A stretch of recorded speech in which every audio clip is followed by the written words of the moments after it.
the place where human beings are supposed to originate from is sometimes referred to Bome.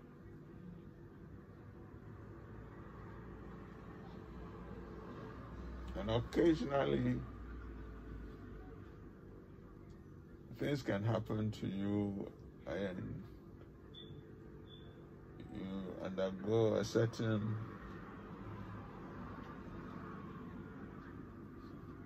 metaphysical, journey that sends you back to what? Yes. Over a bo.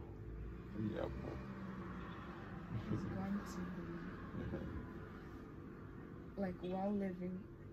Yes. But one needs to guard against it because you may not return. So what happens? Like when you, or how do you know you've gone?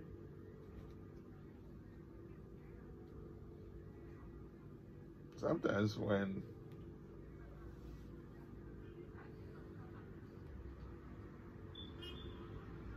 a person has what is the English term for it, medical or whatever, you go into a state of consciousness. Oh, a coma? Into a coma. When they say the person is in a coma, they don't link it to any, spiritual or metaphysical condition. For them, it's just a physical, pathological state.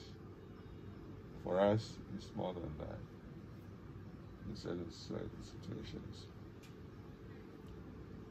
I remember growing up in Beta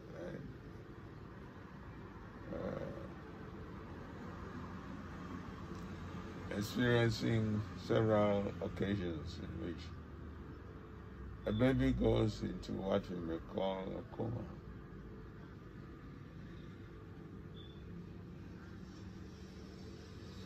And it is understood that that baby is probably returning to the place of origin. You know why? I found out later that the same thing happens among the Legon. While they are administering certain preparations, which might be herbal, but quite often honey. Maybe all that has happened is that the baby's passage is choked with, phlegm or something. The chest is congested. And they are administering honey, trying to force a little bit of honey to clear the throat, honey or some other. While that is going on, you may have a woman or two running out of the house on the road, usually leading to a crossroad, calling out the baby's name to come back. It's understood that at that point,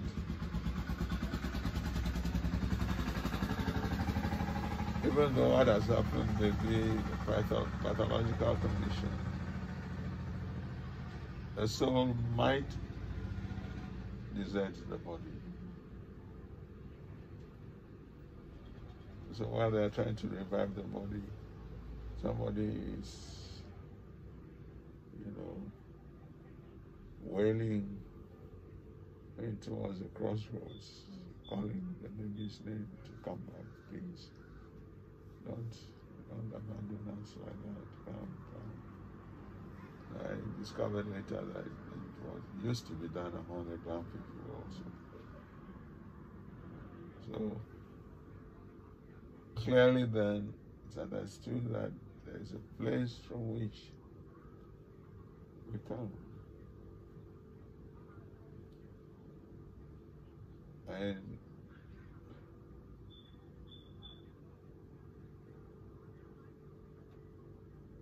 the baby may not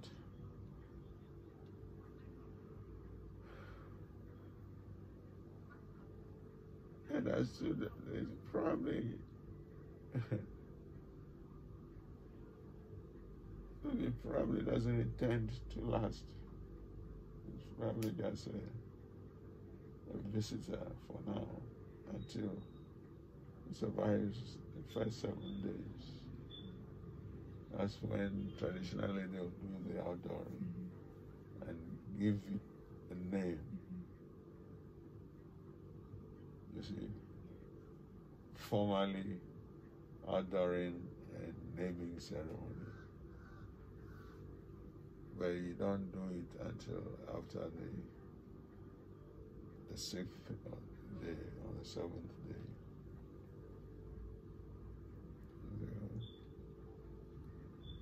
Otherwise, you say, well,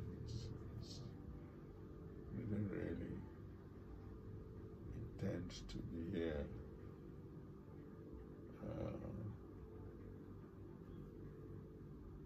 I'm just about to publish a children's play in which this is a key scene in the play.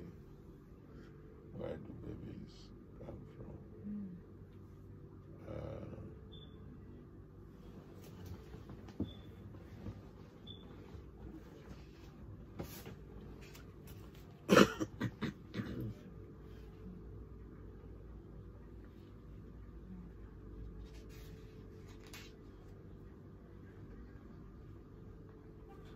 And it's in the play in it. I have an English version also.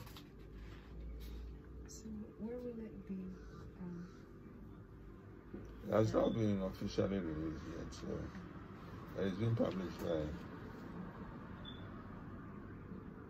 Miriam Ghana.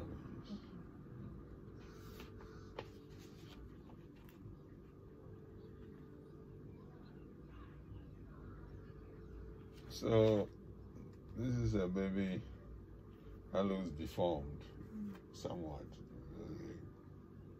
Bears the name Apoplo, like a frog. Oh. Okay.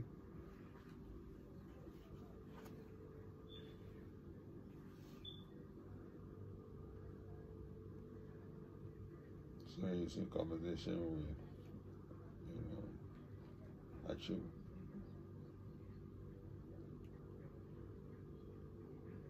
Can I share a secret with you, basically?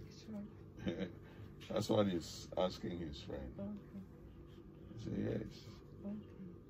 Wait, Do you have any idea what happened to my head and my waist and all this? Oh. He said, no. How would I know? He said, yes, I know you wouldn't know, but I'll tell you.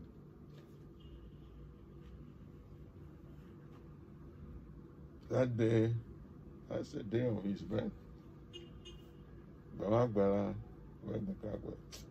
to na se. Bama esi majoncho a majonfela. The day that I left. Yes. Where human beings originate from. Maung unta trasi lemnya. Enya unless you form corona mawa. Do you know how Mao got his name? Yeah, you are talking about a Hanumko. You know Mao's Hanumko. Say no. Ebe yenye Mao kiti kata. Adam wato ebe wasi wafo. Yoho, nko kanya kliko siya. La rame kliko fankoi. Then he goes on. Basically tells the story of how the day of his creation, God was busy in the garden of creation,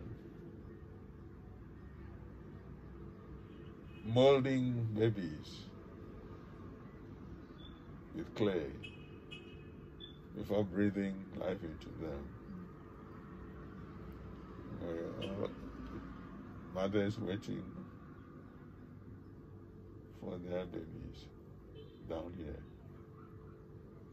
When God finished molding me, I looked so beautiful. And then he looked at me and was very proud of his handiwork. He put me down to dry.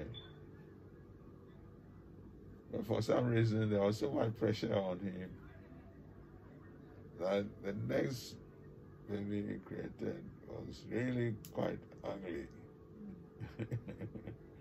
So ugly that, I couldn't help laughing.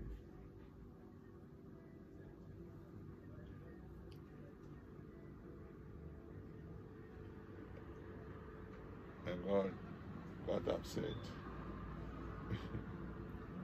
And that's why God was very upset with me. And tried to hit me, and I dodged. Tried again, I dodged. And with all these babies looking on, God felt embarrassed and ashamed,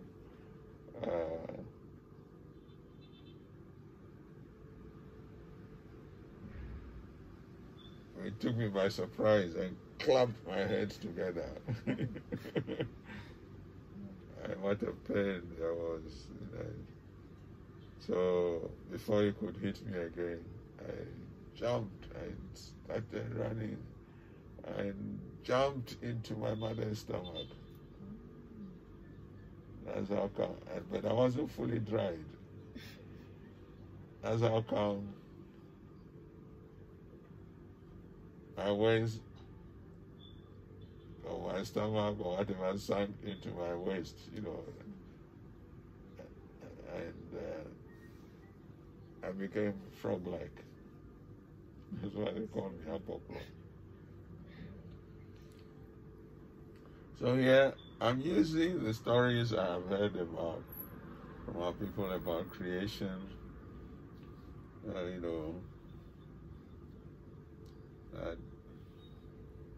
there's a process of molding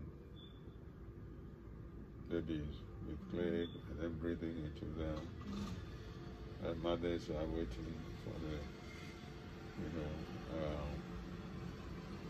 so I guess I'm answering the question you ask. Yes, it's a question that children are always asking. If God created everything,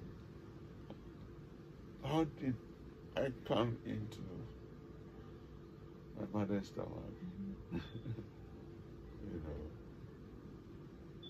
So I'm playing around with some of the ideas that I've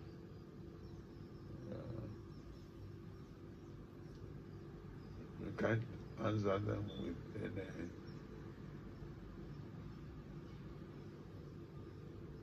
certainty, but you can make suggestions.